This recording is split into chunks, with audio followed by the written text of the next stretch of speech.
Hey guys!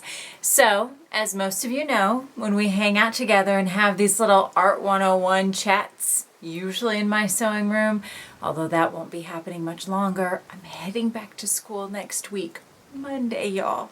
Slow tear of joy, I promise. Trickling down my cheek.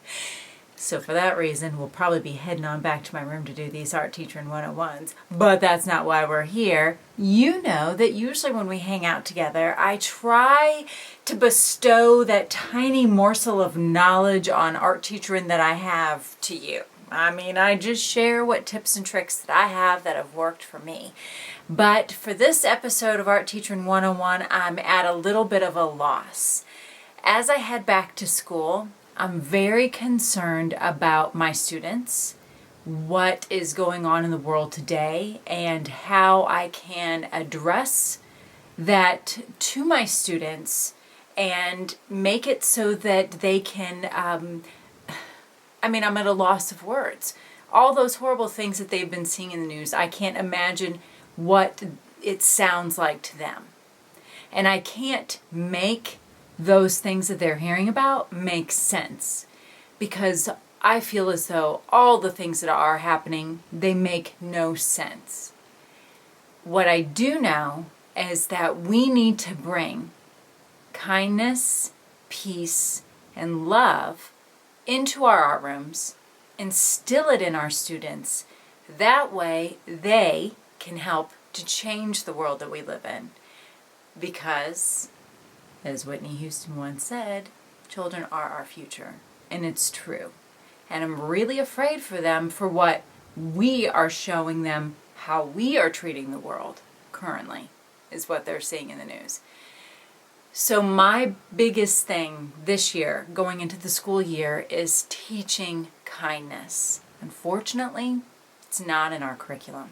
I work in a school district that tries very hard, as a district as a whole, to instill being nice and treating each other with love and kindness.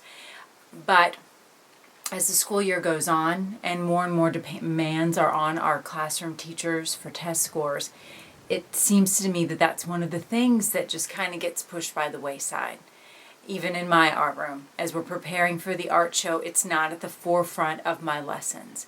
I believe that we are going to have to start putting kindness and peace and love, building that into our curriculum to instill that into our students. How are we going to do that? So I thought I would share with you today in my blog post some lessons that I've used in my art room that have been really successful on teaching peace and kindness. And I've also reached out to a number of art teachers asking for some ideas from them because, like I said, I'm a little bit at a loss. You saw I was at a loss of words. Asking them what lessons they have found successful, which I will also share with you in the blog post. I'm also going to be sharing with you a number of books and resources that I have used and I plan on using, and I have some to share with you today. Sorry for the table bump. So some books that I'm reading currently, and I actually started reading these last year but got distracted by the school year, are some books on teaching mindfulness. If we can teach children to take a step back from a situation, to take the situation in and not to be so reactionary, I think that that will be a great skill to instill in our students. So a couple of books that I've found that have been very good at educating me on the process of mindfulness. One is Sitting Still Like a Frog. I'm about a quarter of the way into it. I'm loving it so far. It has a very conversational tone, which is great for me because I tend to lose interest in nonfiction pretty quickly.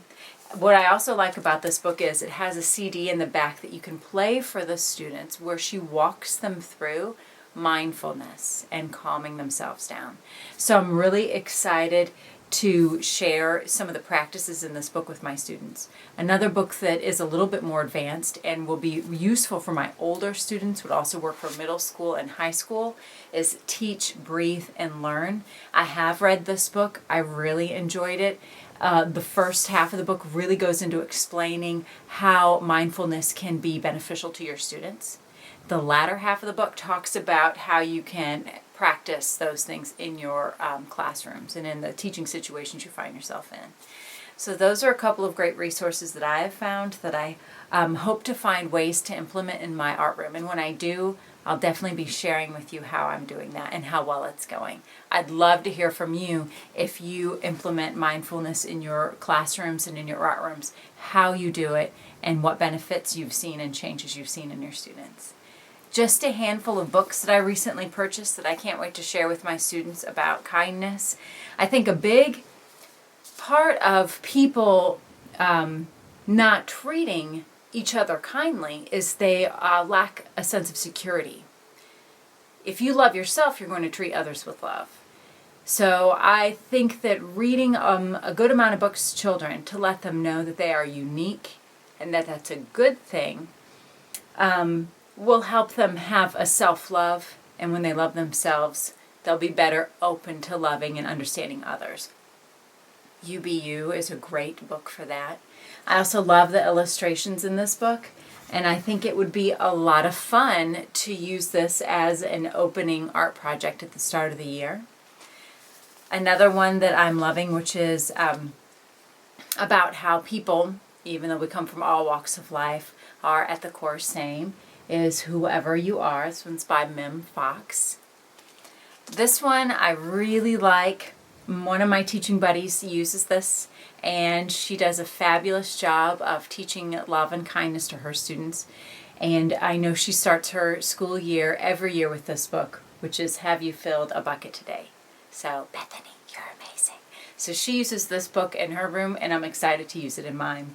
Last Stop on Market Street. And one of the reasons I love these books is because they're short, they have beautiful illustrations, and they're very impactful. And this one, I'm not going to spoil it for you. It has a great ending to it, so I love this book. Same with the book One. This one is fabulous. I don't know if you've read this book, but it's a lot about standing up to bullies. And then in the end, you find out that the bully, like we mentioned before, lacked that sense of love. Once the bully was able to get it, then the bully was able to love the others that weren't like him. So One is a great book.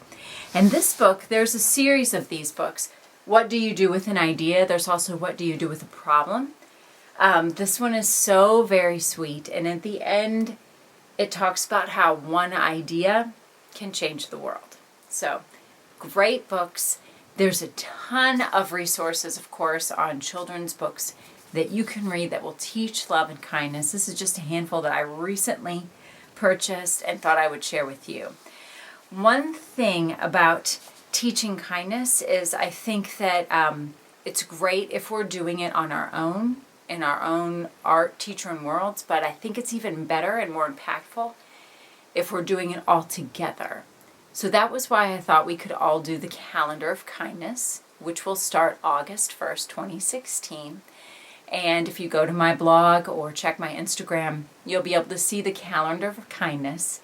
And every day for the Calendar of Kindness, there's something kind that you can do for yourself, for friends, for strangers. You can use this in your art rooms. You can just do this personally. You can share it with your middle or high school students to see if they want to join in. The more people that we have joining in on Calendar of Kindness, the bigger it will be and the more that we can spread this idea of love and kindness. So that was just a small idea that I had, and I hope that you'll join me on that. So that's all I have for you today. Wish me luck on August 1st when I head back, and I'm excited to be bringing things like this to my students and to my art room. Please feel free to share your ideas in the comments below. I'd love to hear how you are teaching peace, love, and kindness in your teaching world. Thanks, guys.